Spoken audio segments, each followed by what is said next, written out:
Olá, sejam todos muito bem-vindos ao meu canal. Nesse vídeo de hoje nós vamos ver o que são frações equivalentes. Vamos lá. Então, vamos observar aqui a minha primeira figura, tá? Essa figurinha aqui, esse retângulo, ele foi dividido em duas partes iguais, tá?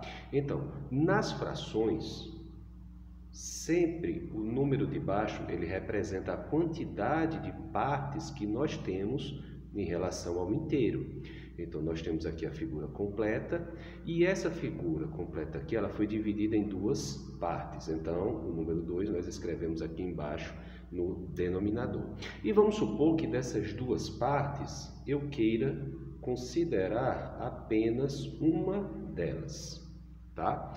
Então, a quantidade de partes que eu estou considerando, nesse caso aqui, é apenas uma. Então, o número 1 fica aqui no meu numerador, perfeito? Agora vamos fazer o seguinte, vamos pegar outra figura do mesmo tamanho, só que agora, ao invés de eu dividir em duas partes, eu vou dividir ela em 4, tá? Então, veja aqui, 1, 2, 3, 4 partes. E dessas 4 partes agora, eu vou considerar duas delas, tá bom? Então, eu vou pintar aqui duas dessas partes, tá bom? Ou seja, das 4 partes, eu estou considerando duas. Ou seja, eu tenho 2/4 da figura, perfeito? Vamos para essa minha terceira figurinha aqui, também do mesmo tamanho dessa, tá bom? Só que agora eu vou dividir ela em 8 partes iguais. Então, 1, 2, 3, 4, 5, 6, 7, 8 partes iguais. Portanto, no meu denominador, vamos ficar com 8, perfeito? E ao invés de considerar duas partes, eu vou considerar agora 4 dessas partes, tá bom? Então, 1, 2, 3, 4 partes. Ou seja, eu tenho agora 4/8. Agora, o que eu quero que você observe aqui, nesse exemplo que eu dei, é que veja que as partes pintadas, todas elas equivalem a uma mesma quantidade. Veja só, se você observar e comparar aqui as frações, veja que nos 3 casos eu estou pintando exatamente a mesma quantidade de partes. O que isso significa então? Isso significa dizer que as frações 1/2, que foi a primeira que eu fiz, que a fração 2/4 e que a fração 4/8, essas 3 frações elas representam uma mesma quantidade, ou seja, nós dizemos que elas são equivalentes, tá certo?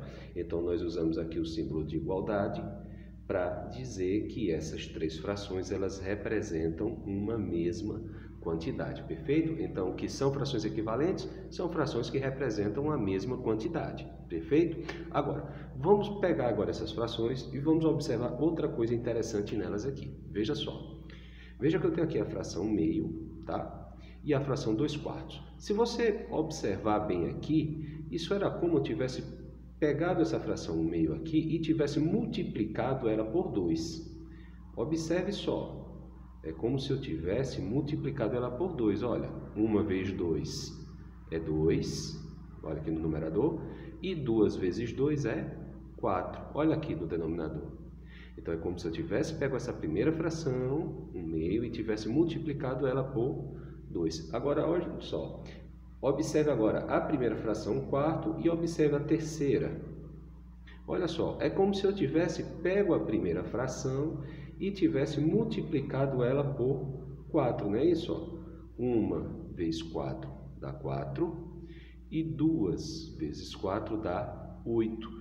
Ou seja, que conclusão nós podemos tirar daqui?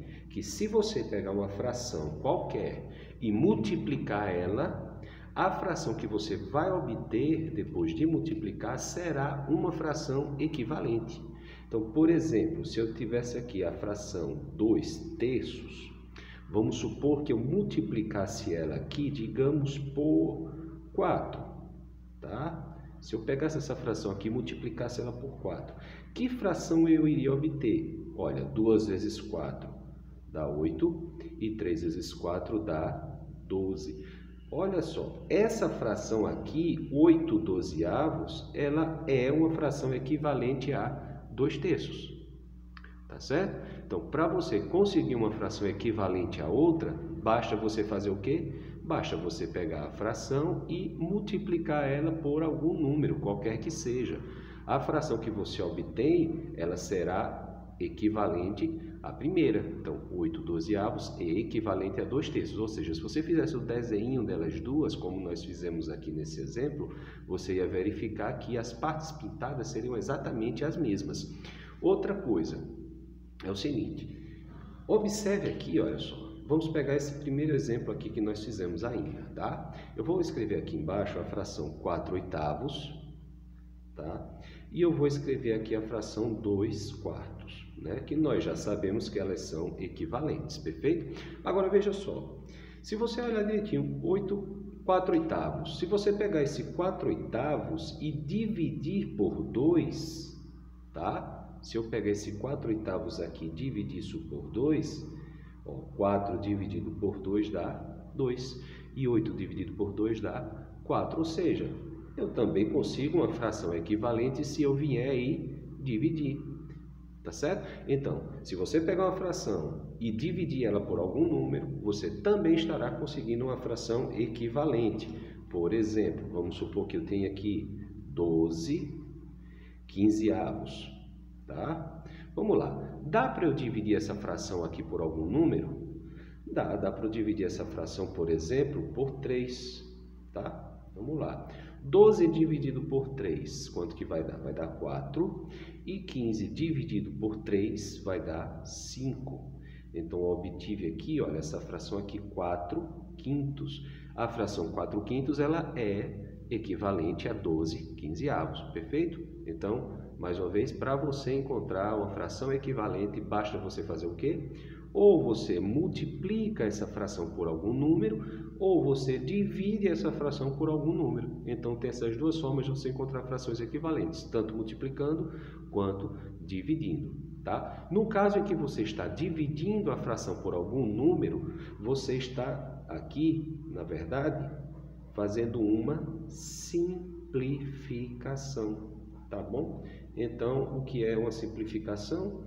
Nada mais é do que você escrever uma fração equivalente a outra, só que por meio de uma divisão. Então, você pega a fração, divide por um número qualquer e essa fração resultante será a forma simplificada da primeira fração, perfeito? Agora só um detalhe, cuidado, é que quando você estiver multiplicando ou dividindo, você tem que multiplicar ou dividir o numerador e o denominador por um mesmo número. Então, no caso aqui, eu peguei o 12 e dividi por 3, deu 4. Então, eu teria que pegar o 15 e dividir também por 3. Eu não posso pegar o 12 e dividir por 3 e pegar o 15 e dividir por outro número, perfeito? Não pode. Se por acaso você não encontrar nenhum número que você possa usar para dividir essa fração, se você não encontrar, então você deixa ela como está, que nesse caso aí ela estará na sua forma irredutível. Perfeito? Então, espero que tenham gostado e até a próxima.